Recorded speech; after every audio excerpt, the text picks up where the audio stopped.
The day of Caesar's funeral arrived. The conspirators needed to convince the crowd of plebeians of the righteousness of their cause. Romans, hear me for my cause. Believe me for mine honor. I was a dear friend of Caesar. If you ask why I rose against him, this is my answer. Not that I love Caesar less, but I love Rome more. Had you rather Caesar were living and die all slaves? I weep for him, but I slew him. Have I offended? No! If you will, I have it here, the same dagger that slew my best friend. I shall use it on myself when it shall please my country to need my death. No, live. Good countrymen do grace to Caesar's corpse. Caesar is a tyrant. We're blessed that Rome is rid of him. He was awful. Yeah, Brutus. Friends, Romans, countrymen, lend me your ears. I came to bury Caesar, not to praise him. Brutus says he was ambitious. Brutus was an honorable man. But remember that he has brought many captives to Rome, whose ransoms the general coffers fill. Does that not seem ambitious? You know, come to think of it, he never took the crown when we offered him the crown.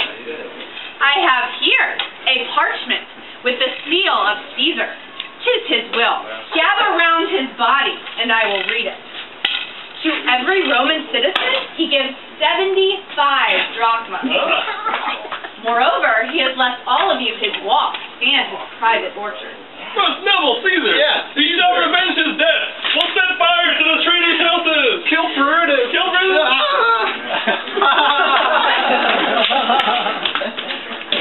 The first is a good touch. Mischief, thou art afoot. Antonia spoke so skillfully that Brutus's speech was quite forgotten. Caesar's generous will had convinced the people that he had not been a tyrant after all. The Roman people burned the conspirators' houses and forced them out of Rome. Okay. Whose names we cross will die. Your own brother, Lepidus, and your sister's son, Antonia. They cannot live. Do you consent? I consent. Go then to Caesar's house and fetch his will, so we might decide how to divide his legacy. Okay. Is it fit in such a man such as that should have 1/3 of the world divided? He is a tried and experienced soldier. So is my worst, but he is not invited to our councils. Lepidus is nothing but property for us to use. Listen, we must go straight to Brutus and Cassius before they can gather more strength. Let us do so, for we are bait about with many enemies. Over that one. Thus, the second triumvirate was formed. Antonia and Caesar's nephew, Octavian, went forth to bring Brutus and Cassia to justice. Lepidus, meanwhile, remained behind in Rome.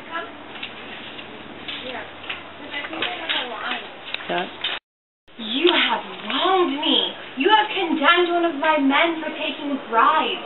You wronged yourself. You have itching palms to sell offices for gold. Did not great Julius bleed for justice's sake? Shall we now contaminate our fingers with base bribes?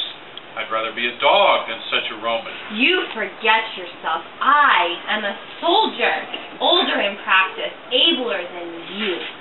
Way, slight woman. I've just received word. By proscription, Octavian and Antonia put to death 100 senators, Cicero among their number, and Portia is dead. Oh, insupportable and touching loss. How? A grief that Octavian and Antonia have made themselves so strong, her attendants absent, she swallowed fire. No more. Our legions are full. Our cause is right. We must march upon them at Philippi. I do not think it is wise. 'Tis better the enemy seek us. We cannot wait. The enemy grows stronger every day. We must take the current as it serves, or lose our ventures. Now what?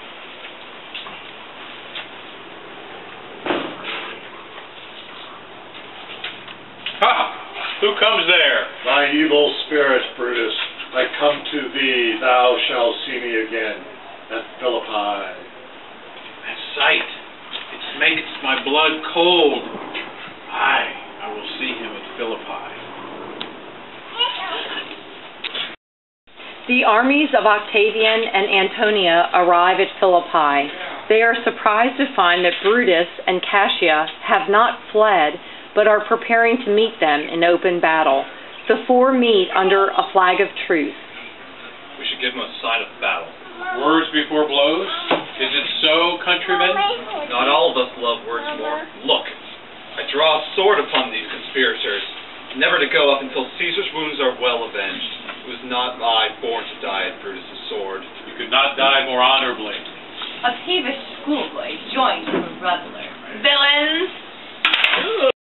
Thou art revenged, even with the sword that kills thee.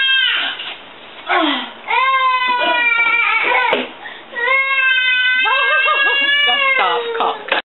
These men immediately gain the upper hand on the inexperienced Octavian. However, that leaves Antonia clear to surround Cassius' forces.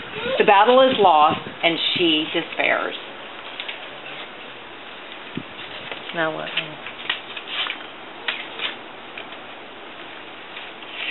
Brutus cannot stand up against two armies at once. As his men continue to die, he is forced to flee. Still, you appear before me. My hour is come. I have more honor on this losing day than Octavian and Antonia by this vile conquest. Be still, Caesar. I killed not thee with half so good a will. Oh.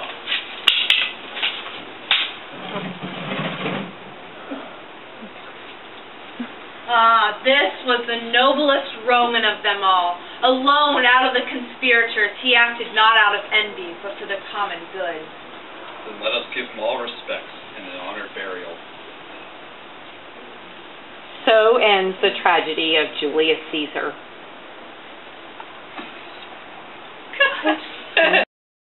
Do it again. One more time. Can you do one more? One more time. I didn't catch it. Kiss him one more time, sweetie. Then it'll be okay. Oh. Oh, thank you. All right, it's on. All right.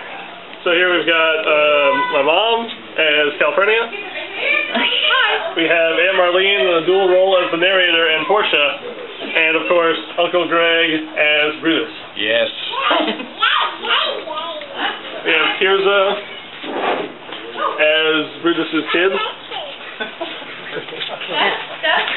And many other roles. We have my dad as Julius Caesar. Yes, Levy, we have to find ones that are for you. And We'll have to wait and then Fawn we'll as Cassia. Cassia. First performance of the performance. Yes, in her debut performance. And who else? Here we have as Maria Antonia. Okay. Yeah, that one is. Okay. We have Brandon as Lepidus. Working on a new system. Lepidus. We have Kirby as a senator. And we Senator from Montana. Senator from Montana. And did we do? And we have Grandmom as the soothsayer. Oh, Grandma, look at the camera. The credits are rolling. Okay. Is that it? We have me as another senator. Okay. And we have Aunt Barbara as the camera person. Yeah, the camera operator. Camera operator. Yeah. Hello.